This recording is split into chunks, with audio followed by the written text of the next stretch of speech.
Greetings and welcome to Total War Warhammer with Ross Algar. And in our series of videos, we've been going step by step through the Empire faction to give an overview of what the game is like, what the strategies are in the game, and how you can get off to a great start. For this particular video, we're going to be actually looking at the buildings, which are going to be a necessary part of your long-term strategic planning.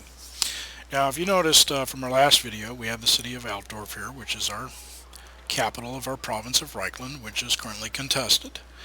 But you notice this little hammer right here. That means that there is a something in the queue, a building available. So all you have to do in order to build buildings in a province is just select the province with a left click. And immediately you have this information displayed. Now over to the left you get some statistical information. You get the current growth rate, how much growth you're getting per turn. So we're showing that the next turn we're going to have plus 30, which is good.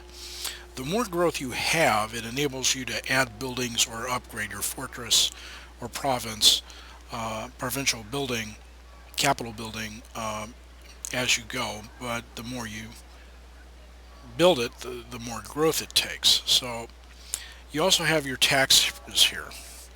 Now, if you ever come into a situation where your public order is getting out of hand, like let's say -2, instead of this was like -98, and the next turn we'd be in find a rebellion, all you have to do is check the tax province, and you offer some tax incentives for everybody, and then in an effort to appease them. But since we're in a state of war right now, we want to tax as much as possible. You also have the corruption menu. Now, vampires and chaos warriors in particular can cause corruption.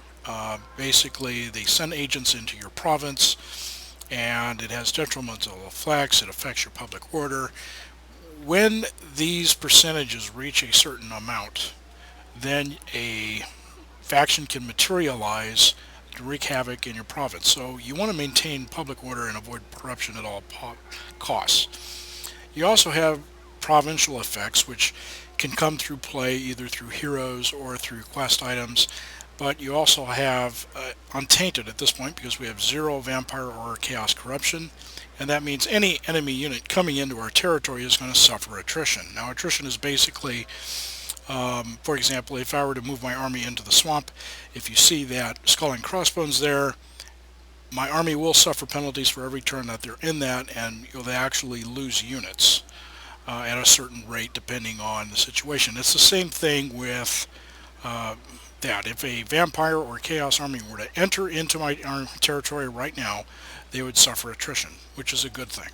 Now, vice versa can happen too. If I am in a chaos territory and a vampire territory, and their corruption is high enough, then it could affect my army. So bear that in mind. But that gives you an overview of what the current situation is in the province. So if you look at the actual menu here, you'll see all the territories in your province. So we have Altdorf, Helmgart, Eilhart, and Gruberg. These 3, of course, are in rebellion, and we cannot see them. Altdorf shows that there's currently 3 structures, and there's 3 available. Next is the garrison details, which shows you how many defensive armies are in that particular city, and then the building browser itself is that button right there. So again, we get an overview, and in the upper left and right hand corners about the same information, but you'll notice that the screen is divided into 4 or 5 sections depending on the province. You have a provincial capital, a port, a military equipment, a military support queue, and an infrastructure queue. Now, not every capital is going to have a port. Only those capitals that are alongside a river or seaway are going to have one. And they provide income and other bonuses. They unlock technologies.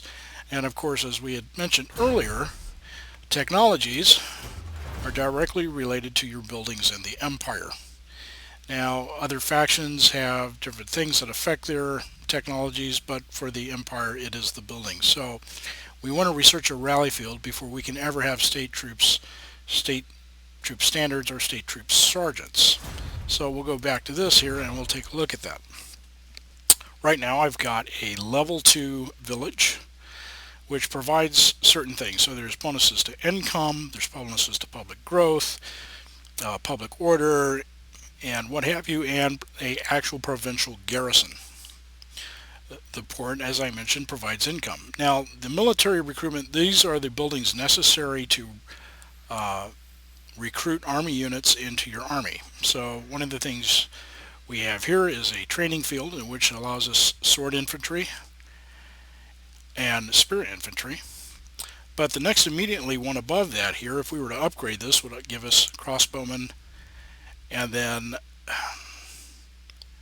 spearmen with shields, so they're armored, and then halberders, which are not immediately available. Now if you look at the center of the screen, you'll see that arrow here. I'll do that again. What that basically says here, if I just hover over this, you'll see that it says unlocks recruitment of halberders, requires buildings of blacksmith. Well, that's the building. Before I can have halberds, I gotta have a blacksmith. So this is where your long-term strategic planning really becomes into play in the game.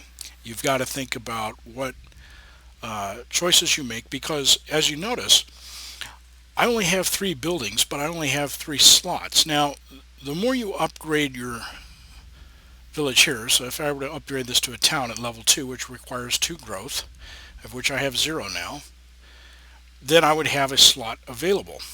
Then any one of these slots would become available. Now if you see this line here, this basically matches this. So when I build at a level 3, this line will move up to here. All these items become available, but they're not necessarily, I have to construct them first. They're not going to be in my province. So I have to decide whether I want to invest in infrastructure, in which you have weaving houses, which provide income. You have fields, which provide growth and casualty replenishment, or tradable goods, which are important for diplomacy and trade agreements. But the most important thing right now, I need units. So what I want to do is go ahead and select that rally field. Now you notice that it changes to a 2. That means it's going to take 2 turns before that field is available. So you want to think ahead and you want to plan ahead. And the next time I have this building, I can go ahead and select the armory. That'll unlock my halberders, but it's going to cost me 4,000 gold, and I'll only be able to do 1 at a time. So this is important if you think about whether you want to do Reiksguard, or whether you want cannons, or whether you want the Shrine of Sigmar, or and at some point at level 4, whether or not you want wizards. So it all depends upon your play style, or you can invest in another port, which will unlock certain technologies. But this is a basic overview. Most of this here, your military recruitment involves units. Your military support provides the means to beef up your units or provide other factions available. And then your infrastructure, of course, affects your growth in your province and your income and your ability to trade. So that is the building queue. And it's basically different for every single province. You're not going to see the same thing for every faction, but you're going to see something similar. Every faction has its own units and of course its own technologies, but again, you want to think about what your long-term plan is for your particular army if you're going to succeed. So the main things are your treasury, your growth, and what buildings you have unlocked that are available. So you want to bear those key things in mind. And with that said, we'll go ahead and pause this video. Ending at this point. The next video will actually go over the army details, so that'll be filled with a lot of great information.